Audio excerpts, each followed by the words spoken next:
Bismillahirrahmanirrahim. Assalamualaikum warahmatullahi wabarakatuh. Di video kali ini admin kembali berbagi informasi terkait CASN. Nah, mungkin ada teman-teman penasaran terkait jumlah pelamar per hari ini atau per saat ini ya.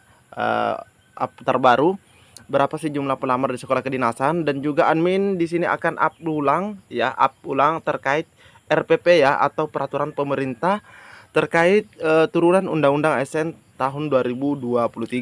Karena di video sebelumnya itu kurang ini teman-teman ya, banyak teman-teman juga yang merasa kurang puas karena suaranya kurang jelas. Jadi kita up ulang teman-teman ya.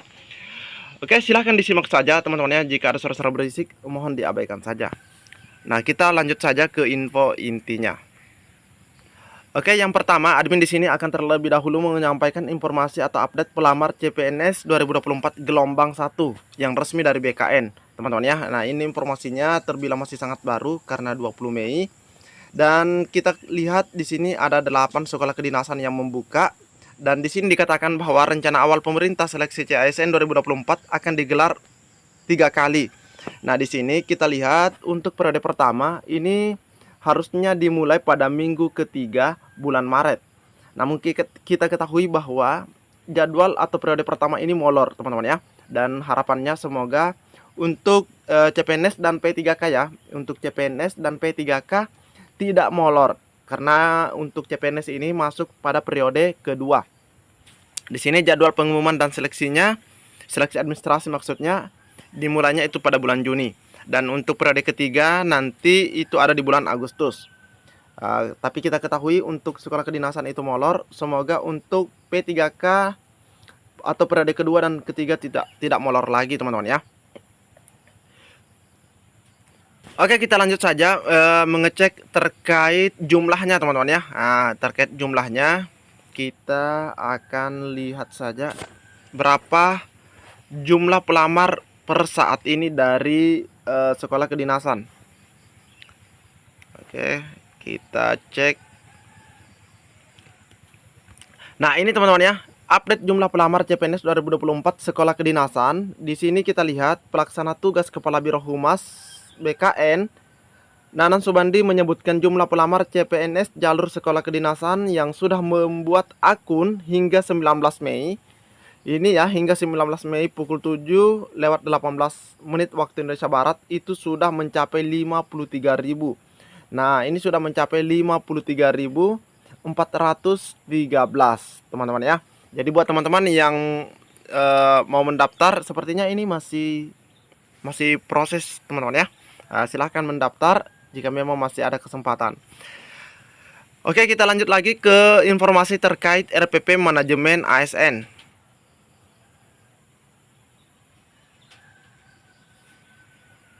PP manajemen ASN molor, honorer database BKN pun belum aman. Jadi di sini katanya PP manajemen ASN molor, honorer database BKN pun belum aman.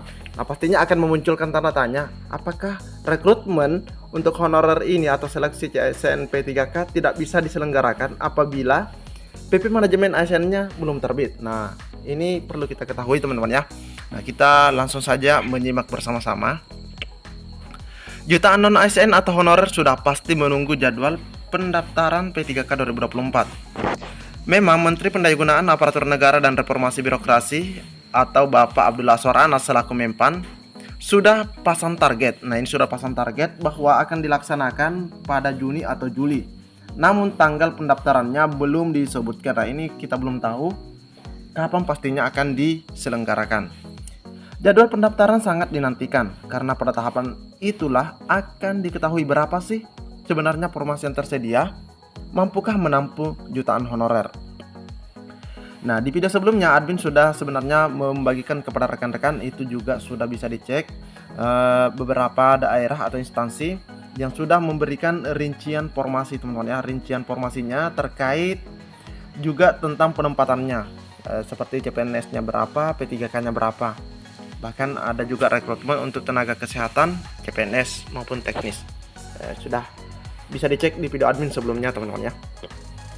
Nah, sudah dikeluhkan pejabat Kemenpan RB dan Kemendikbudristek soal jumlah usulan formasi dari pemerintah daerah yang masih jauh. Nah, kita tandai jauh dari kuota yang disiapkan oleh Panselnas. Keluhan itu merupakan sinyal kuat bahwa seleksi P3K 2024 belum sanggup menyerap seluruh honorer untuk beralih status menjadi ASN. Nah, sebenarnya kita sudah bisa menebak juga teman-teman ya, ketika jumlah formasi yang diusulkan Pemda itu minim.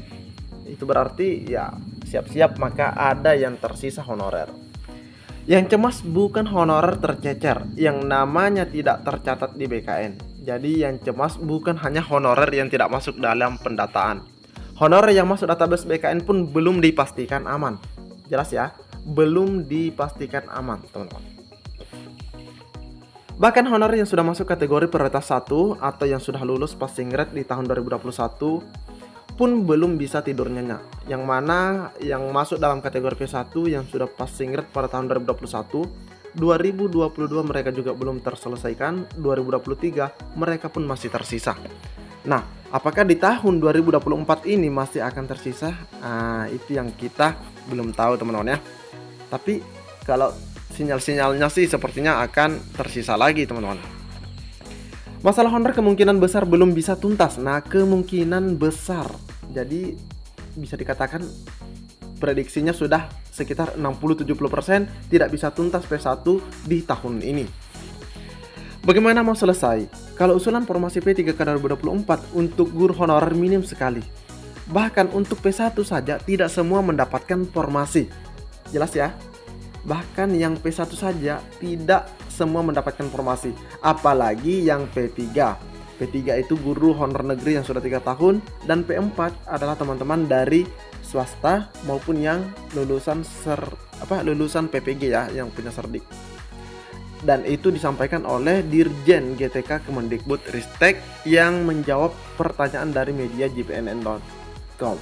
Nah, kenapa? Karena media ini memang yang sering intens atau sering berkomunikasi dengan Kemendikbud teman-teman ya. Bukan hanya soal minimnya usulan formasi, Pemda yang sudah mengusulkan pun tidak gerak cepat alias gercep dalam menuntaskan tahapan demi tahapan seleksi P3K 2024. Jadi peran Pemda juga memang sangat-sangat dibutuhkan teman-teman ya untuk menyelesaikan non-ASN ini. Menteri Anas seusai rapat membahas progres pengadaan P3K 2024 bersama BKN pada hari Jumat yang lalu mengatakan penyusunan rincian kebutuhan ASN 2024 telah dilakukan pada 15-29 Maret dan diberi lagi perpanjangan hingga akhir bulan April teman-teman ya.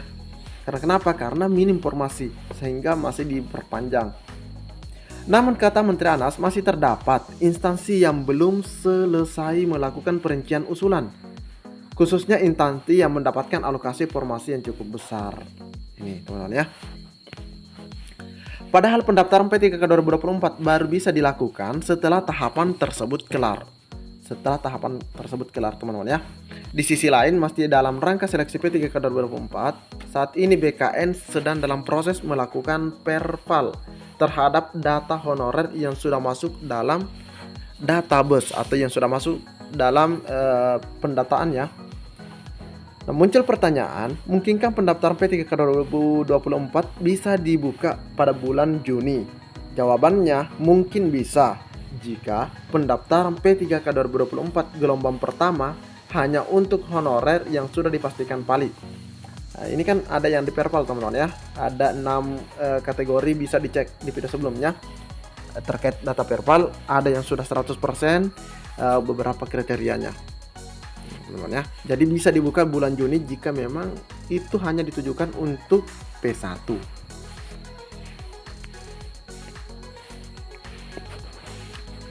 Adapun terhadap honorer yang datanya belum diperval, barangkali diberi kesempatan mendaftar pada seleksi P3K 2024 gelombang kedua. Silahkan teman-teman menyampaikan pernyataannya di kolom komentar terkait hal ini. Apakah teman-teman setuju yang belum diperval silahkan ikut pada gelombang kedua, namun tetap pada tahun anggaran yang sama, yaitu 2024. Pertanyaan lain, apakah pendaftaran P3K 2024 harus menunggu terbitnya PP Manajemen ASN atau peraturan pemerintah? Nah, kita bisa menyimak ulang pernyataan dari Menteri Anas bahwa Undang-Undang Nomor 20 Tahun 2023 tentang ASN mengamanatkan sejumlah regulasi turunan undang-undang tersebut.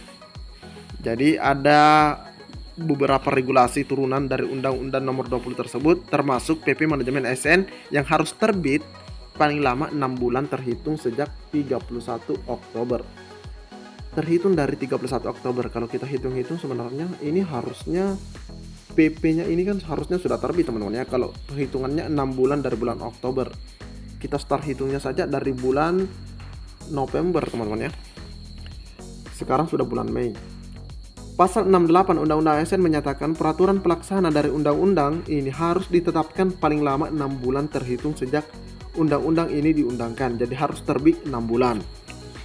Selanjutnya di pasal 69, ketentuan manajemen ASN dalam undang-undang ini dilaksanakan paling lambat 1 tahun sejak undang-undang ini diundangkan. Jadi diundangkannya paling lambat 6 bulan dan pelaksanaannya atau eksekusi untuk PP tersebut paling lambatnya 1 tahun setelah diundangkan. Hari ini sudah 20 Mei, padahal sesuai tenggat waktu yang diatur di Undang-Undang ASN, PP Manajemen ASN harus sudah terbit akhir April 2024. Sebelumnya Menteri Anas pernah menyebutkan bahwa terdapat 24 substansi materi PP Manajemen ASN yang salah satunya adalah tentang penataan ya tenaga non ASN atau honorer itu sendiri. Namun Menpan Anas pernah menjelaskan bahwa mekanisme pengangkatan honorer jadi P3K baik penuh waktu maupun part-time alias paruh waktu akan dibuatkan aturan secara khusus yang dituangkan dalam Permenpan RB. Jadi ada lagi Permenpan RB nanti teman-teman ya. Jadi intinya kita hanya bisa bersabar apakah gelombang pertama untuk yang sudah di verbal atau seperti apa. Kita tunggu informasi selanjutnya. Pantau terus channel ini, admin akan terus berbagi. Assalamualaikum warahmatullahi wabarakatuh.